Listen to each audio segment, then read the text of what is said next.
Hello दोस्तों, स्वागत है हमारे न्यू एपिसोड में। तो आज हम एक्सप्लेन करने वाले हैं सोल लैंड 2 की एपिसोड 66 को। तो चलिए शुरू करते हैं। तो जैसा कि हमने पिछले एपिसोड में देखा था, यूहाओ फाइनली वांगडोंग को प्रपोज कर देता है। उसके बाद वांगडोंग भी उसके प्रपोजल को एक्सेप्ट कर लेती है। उसके बाद उन दोनों के बीच में एक प्यारी सी किस होती है। नेक्स्ट एपिसोड की शुरुआत बिल्कुल वहीं से होती है, जहाँ पे हम देखते हैं कि यूहाओ और वांगडोंग दोनों ही काफ़ी ज़्यादा खुश थे। लेकिन वहाँ मौजूद कुछ लड़कियां ये देखकर काफ़ी ज़्यादा दुखी हो चुकी थी, क्योंकि उन लोगों ने यूहाओ को खो दिया। और साथ ही साथ कुछ लड़कियों का क्रश तो वांगडोंग भी था, लेकिन असल में वो तो एक लड़की निकली। और साथ ही साथ वो इतना ज़्यादा खूबसूरत थी कि उन लोगों के कॉम्पिटिटर भी आ चुकी थी। वहीं दूसरी तरफ यूहाओ वांगडोंग से बोलता है कि वांगडोंग मुझे माफ़ कर देना, क्योंकि मैंने तुम्हें पहचानने में गलती कर दी। इतने सालों से मैं तुम्हारे साथ रहा, लेकिन अभी तक मैंने तुम्हें पहचान नहीं की। तुम मुझे भी माफ़ कर देना, मैंने अपनी आइडेंटिटी तुम्हें छुपाई थी। ये सब बोलते ही वो दोनों गले लग जाते हैं। ये सब देखकर दूर से केटा और जाओ भी काफ़ी ज़्यादा खुश हो रहे थे।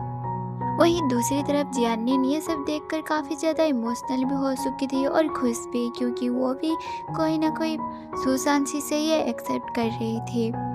वहीं दूसरी तरफ मिस्टर बीबी और जीजी भी ये कंपटीशन को यहीं पर ख़त्म करके यूहाओ और वांगडोंग को कॉन्ग्रेचुलेसन बोलते हैं। और साथ ही साथ मिस्टर बीबी अपने लवर को भी याद करके काफ़ी ज़्यादा इमोशनल हो चुके थे। वहीं दूसरी तरफ मास्टर यान जुआन के पास जाकर उन और वांगडोंग को देखते हैं, जहाँ पे यूहाओ और वांगडोंग दोनों ही घूमने के लिए आए हुए थे। वहाँ पे अचानक वांडोंग यूहा से बोलती है कि यूहा मुझे माफ़ कर देना, मैंने अपनी रियल आइडेंटिटी तुम्हें छुपाई। जो सुनकर यूहा बोलता है कि मैं तो काफ़ी ज़्यादा लकी हूँ कि तुमने अपनी आइडेंटिटी छुपा के रखी, वरना अगर तुम अपनी आइडेंटिटी पे होती तो काफ़ी सारे लड़के तुम्हारे पीछे बढ़ जाते और मेरा ही कोई चांस नहीं होता तुम्हें पाने के लिए। उसके बाद वो वांगडोंग से बोलता है कि वांगडोंग, तुम क्या सच में मुझे प्यार करती हो? क्योंकि मुझे एक ड्रीम सा लग रहा है। क्या तुम मुझे कभी छोड़कर नहीं जाओगी? उसके बाद वांगडोंग उसे बोलती है कि क्या तुम अभी तक समझ नहीं पाए पागल? जो सुनकर यूहाओ अपनी पुरानी मेमोरीज को याद करता है, जहाँ पे वांगडोंग ने अपनी जान की परवाह ना करते हुए यूहाओ को हमेशा प्रोटेक्ट करके रखी थी।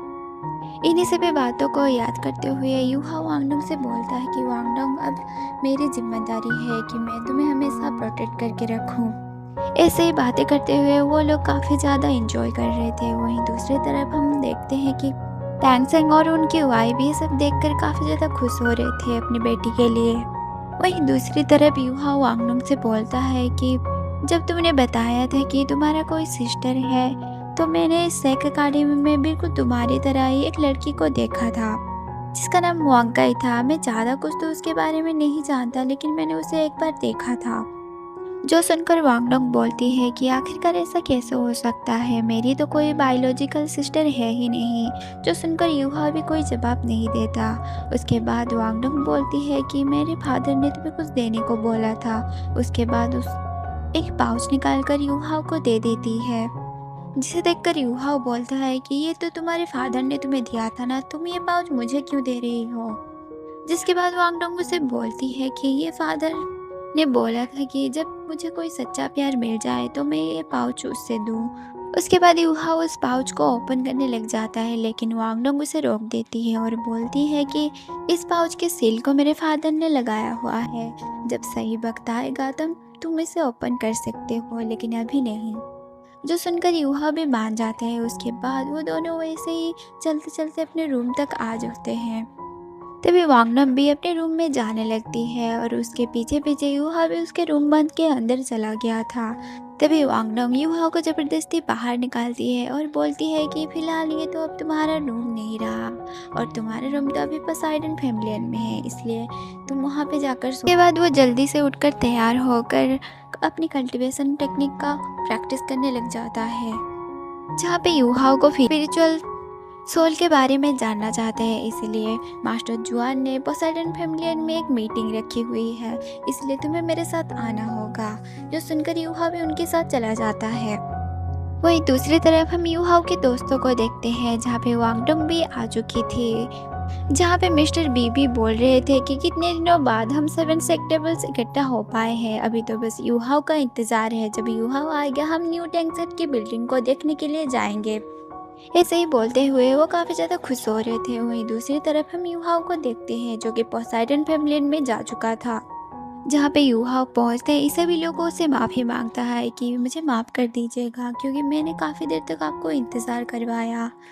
जो सुनकर मास्टर जुआन बोलते हैं कि कोई बात नहीं, हम लोग अभी तुम्हारी स्पिरिट सोल के बारे में जानना चाहते हैं, इसलिए तुम्हारी स्पिरिट सोल के हमारे सामने इंट्रोड्यूस करवाओ। जो सुनकर यूहा अपनी स्नो गर्ल को बाहर निकाल लेता है और बोलता है कि ये है सोल स्पिरिट, इसे कभी भी सोल रिंग या सोल बोन की ज़रूरत नहीं हुई। ये बहुत ही ज़्यादा स्पेशल है क्योंकि इससे पहले सोल स्पिरिट दुनिया में नहीं पाई गई थी। इस सोल स्पिरिट को देखकर सभी लोग काफ़ी ज़्यादा हैरान हो चुके थे क्योंकि वो इतनी प्यारी और क्यूट जो थी। वो सोल स्पिरिट भी सभी लोगों के पास से गुजरती हुई फिर से यूहाओ के पास जाकर बैठ जाती है। तभी यूहाओ बोलता है कि मैंने इस सोल स्पिरिट का नाम रखा है स्नो गर्ल, और मेरी जो वो ऑरेंज रिंग्स है ये सब स्नो गर्ल की वजह से ही मुझे मिली हुई है। उसके बाद मास्टर फान यूहाओ से पूछते हैं कि आखिरकार ये स्नो गर्ल का रिलीजन क्या है। जो सुनकर यूहाओ बोलता है कि ठीक है, मैं इसका रिलीजन आपको बताता हूँ, लेकिन इसमें मेरे को कई सारे सीक्रेट्स भी छुपे हुए हैं जो कि एल्डर मून के अलावा और कोई भी नहीं जानता है। जो सुनकर सभी के सभी टीचर्स काफ़ी ज़्यादा शौक में थे। उसके बाद यूहाओ बोलता है कि मेरे बॉडी के अंदर एक टीचर्स रहा करते थे जिसका नाम था गॉड इलेक्ट्रोलक्स। वो हम सभी को बचाने के लिए अपने कॉन्शियसनेस को कुर्बान कर चुके थे और अपनी कॉन्शियसनेस को स्नो ब्लड में बदल दिया था। इसे बॉडी के अंदर रहने की कोई ज़रूरत नहीं है, ये जब चाहे बाहर आ सकती है। जो सुनकर मास्टर जुआन बोलते हैं कि मैं इतने सालों तक यहाँ पे रहा हूँ लेकिन मेरे साथ ऐसी अजीब चीज़ें कभी भी नहीं हुई है। मैं तो कभी सोच भी नहीं सकता कि दूसरे डायमेंशन की मैजिशियन कल्टीवेटर यहाँ पे आकर एक स्पिरिट सोल के कन्वर्ट भी कर सकता है। वाकई में वो इंसान काफ़ी ज़्यादा ही ताकतवर होगा।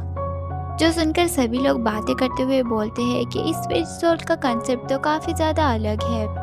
आज से 10,000 साल पहले हमारा एक एल्सेस्टर था टांगसेन, जो कि जिसने इस डोलो कॉन्टिनेंट का पूरी की पूरी हिस्ट्री बदल कर रख दी थी। उसके जन्म लेने के बाद एक न्यू ऑरा क्रिएट हुआ जिसने कई सारे सोल गार्डन वेपन्स भी क्रिएट की थी। इसलिए हमें लगता है कि तुम्हारा जो टीचर है गॉड इलेक्ट्रोलस इन स्पिरिट सोल के साथ एक न्यू ऑरा को शुरू करने वाले हैं। उसके बाद मास्टर जुआन यूहाओ से बोलते हैं कि यूहाओ अभी तुम्हें सोच समझकर कदम बढ़ाना होगा क्योंकि तुम्हारे पास जो मास्टर सोल स्पिरिट सोल है वो वाकई में काफ़ी ज़्यादा पावरफुल है, और अगर इसके बारे में सभी कॉन्टिनेंट को पता चल गया तो वो हाथ धोकर तुम्हारे पीछे पड़ जाएंगे। क्यों ना हर कोई अपने लिए करना चाहता हूँ। जो सुनकर मास्टर जुआन बोलते हैं कि यूहाओ तुम्हारे इस गिफ्ट के बदले मैं भी कुछ तुमसे देना चाहता हूँ। मैं चाहता हूँ कि तुम आने वाले वक्त पे पोसाइडन फैमिली की न्यू जनरेशन की मास्टर बनो। जो सुनकर यूहाओ तो काफ़ी ज़्यादा शौक में था क्योंकि उसने इतनी बड़ी तोहफे की उम्मीद नहीं की थी। उसके बाद मास्टर यान बोलते हैं कि तुम बिल्कुल भी घबराओ मत, हम सभी ने मिलकर ये फैसला लिया है। वैसे भी हम तुम्हें ट्रेन करेंगे अगले जनरेशन के मास्टर बनने के लिए। जिसके बाद यूहाओ भी उस गिफ्ट को एक्सेप्ट कर लेता है। उसके बाद वो बाहर अपने दोस्तों के पास आ जाता है जहाँ पे सुसान से यूहाओ से बोलता है कि यूहाओ तुमने तो कमाल कर दिया, तुम्हारी वजह से हम पोसाइडन फैमिली में सर उठाकर चल पाएंगे। उसके बाद जियान सुसान से बोलती है कि तुम तो बस चुप ही रहो क्योंकि यूहाओ काफ़ी ज़्यादा टैलेंटेड है इसलिए उसे वो गिफ्ट मिला है और इस वजह से हम इसका कोई गलत फ़ायदा नहीं उठाएंगे। उसके बाद मिस्टर बेबी भी सुसान से यही बोलते हैं कि तुम कभी भी यूहाओ का फ़ायदा मत उठाना। अभी हम चलते हैं अपने फ्यूचर टैंकसेट को बिल्डिंग को देखने के लिए। उसके बाद सुसान से बोलता है यार मैं तो मजाक कर रहा हूँ, तुम इतना सीरियसली क्यों ले रहे हो। लेकिन एक बात तो सच है, यूहाओ वापस आने के बाद उसका करियर तो काफ़ी ज़्यादा अच्छा चल रहा है और साथ ही साथ उसे एक सच्चा प्यार भी मिल गया है। जो सुनकर वांगडंग तो पीछे प्लस करने लग जाती है।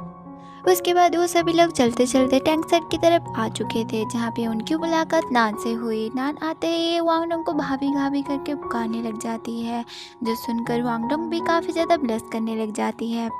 उसके बाद यूहाओ नान से बोलता है कि नान अभी तुम हम सभी को अपने अपने नाम से ही बुलाओ, क्योंकि आज से हम सभी तुम्हारे दोस्त हैं। क्योंकि नान यूहा को मास्टर कहकर बुलाती थी, क्योंकि नान के ऊपर यूहा के कई सारे एहसान थे। उसके बाद नान बोलती है कि तुमने मेरे मॉम डैड के सोल को आज़ाद करवाया और साथ ही साथ मुझे यहाँ पर भेजकर एक नई ज़िंदगी दी, इसलिए मैं तुम्हारा एहसान ज़रूर चुकाऊंगी। जिसके बाद यूहा बोलता है कि तुम बस करो, हम सब अभी तुम्हारे दोस्त हैं, ठीक है, और पास्ट को भुलाकर हमारे साथ खुश रहो। जो सुनकर नान भी काफ़ी ज़्यादा खुश हो जाती है। उसके बाद नान बोलती है मुझे टैंक सेट के लिए कुछ चीज़ें लेने जानी थी, इसलिए मैं तुमसे पास से मिलती हूँ। उसके बाद वो सभी को बाय बोलकर वहाँ से चली जाती है। उसके बाद वो सभी टैंक सेट के गेट के बाहर पहुँच चुके थे, जहाँ पे वांगडंग यूहा से बोलता है कि जब तुम सन एंड मून रॉयल एकेडमी में गए हुए थे तब हम सभी कोशिश कर रहे थे टैंक सेट को फिर से खड़ा करने के लिए। इसमें सेक एकेडमी ने भी हमारी बहुत सारी मदद की हुई है। हमने इस जगह को खरीदा और टैंक सेट को फिर से दोबारा खड़ा किया।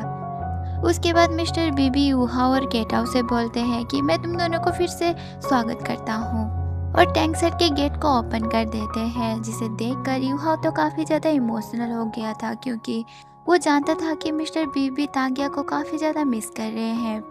उसके बाद वो सभी टैंक सेट के अंदर चले जाते हैं, जहाँ पे मिस्टर बीबी बोलते हैं कि इस टैंक सेट 2 भाग में डिवाइड है, जहाँ पे एक इनर हॉल है और एक आउटर हॉल। इनर हॉल इस सेट को मैनेज करेगी और साथ ही साथ वो न्यू सोल गार्डियन वेपन्स की प्रोडक्शन भी करेगी, और बाकी का काम आउटर हॉल करेगी।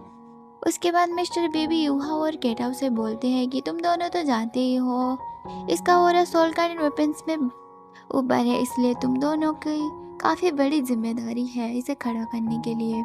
इसलिए तुम दोनों न्यू सोल गार्डियन वेपन्स बनाकर इस सेट को काफ़ी ज़्यादा स्ट्रॉन्ग बनाओ। जो सुनकर यूहा और केटाओ भी एग्री हो जाते हैं। उसके बाद मिस्टर बीबी बोलता है कि फिलहाल मैं तो आउटर डोर को संभाल रहा हूँ, मैं इस टैंक सेट के लिए न्यू टैलेंट को ढूंढने के लिए मेरी जिम्मेदारी है।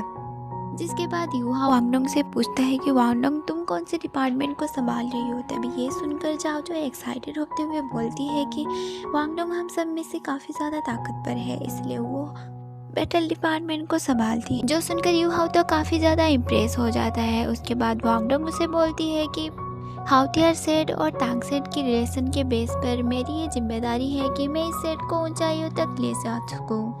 दूसरी तरफ जियान्ने ने बोलती है कि मेरी और जाओ जाओ की ये जिम्मेदारी है कि हम लोग बिजनेस और ट्रेड को संभाल सके, ताकि तुम्हारी बनी हुई सोल गार्डियन वेपन्स को हम मार्केट में बेचकर काफ़ी ज़्यादा मुनाफा कमाकर स्ट्रॉन्ग इस टैंक सेट को स्ट्रॉन्ग बना सके। उसके बाद हम देखते हैं कि केटाओ सामने रखे हुए टेबल पर एक सोल गार्डियन वेपन्स को उठा लेता है और बोलता है कि ये तो कमाल का है, क्योंकि इसे इस्तेमाल करते हुए कम से कम सोल पावर की ज़रूरत होगी, जिसकी वजह से हमारे सामने मौजूद कॉर्डिनेट को काफ़ी ज़्यादा प्रॉब्लम हो सकती है। उसके बाद मिस्टर बीबी बोलता है कि मैं तुम सभी को कुछ ज़रूरी बात बताना चाहता हूँ। मैं देख रहा हूँ कि हमारे सेक एकेडमी में कई सारे अनजान लोग भी रह रहे हैं। ये सब हमारी सेक एकेडमी में नहीं बल्कि बाकी के 3 कॉन्टिनेंट पे हो रहा है। तुम सभी को तो पता ही होगा सन एंड मून रॉयल एकेडमी ने यूहा को मारने की कोशिश की थी। जो सुनकर यूहा बोलता है कि इसका मतलब ये है कि अभी हमें टैंक सेट की रियल पावर दिखाने की ज़रूरत नहीं है, क्योंकि अभी सन एंड मून रॉयल एकेडमी हमसे काफ़ी डर रहा है। अगर हम अभी टैंक सेट के पावर को शो करने की कोशिश करेंगे तो हमारे ऊपर काफ़ी ज़्यादा मुसीबत आ सकती है।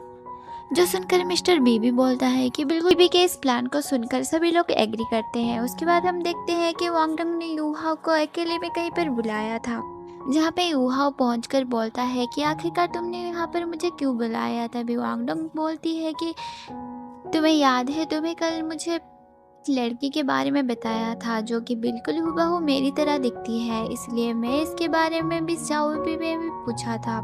मिस जाओबी मुझे बोली कि हाँ कल ही एक लड़की यहाँ पे एडमिशन हुई है जो कि बिल्कुल तुम्हारी तरह ही दिखती है, इसलिए हम दोनों एडमिशन काउंटर की तरफ जाकर उस वांकाई नी के साथ मुलाकात कर उसके बारे में पता लगा सके।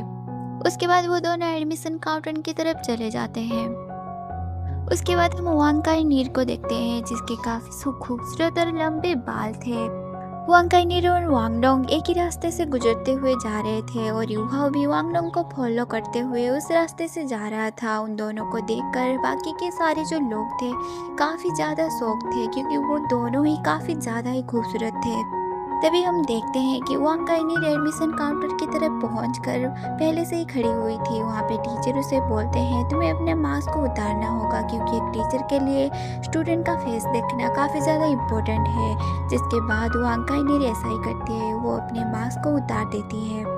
उसके पीछे पीछे वांगडम भी आ चुकी थी। इन दोनों को देखकर बाकी के लोग काफ़ी ज़्यादा शौक में थे, क्योंकि दोनों ही काफ़ी ज़्यादा ही खूबसूरत थी और हूबहू एक दूसरे की तरह दिख रही थी।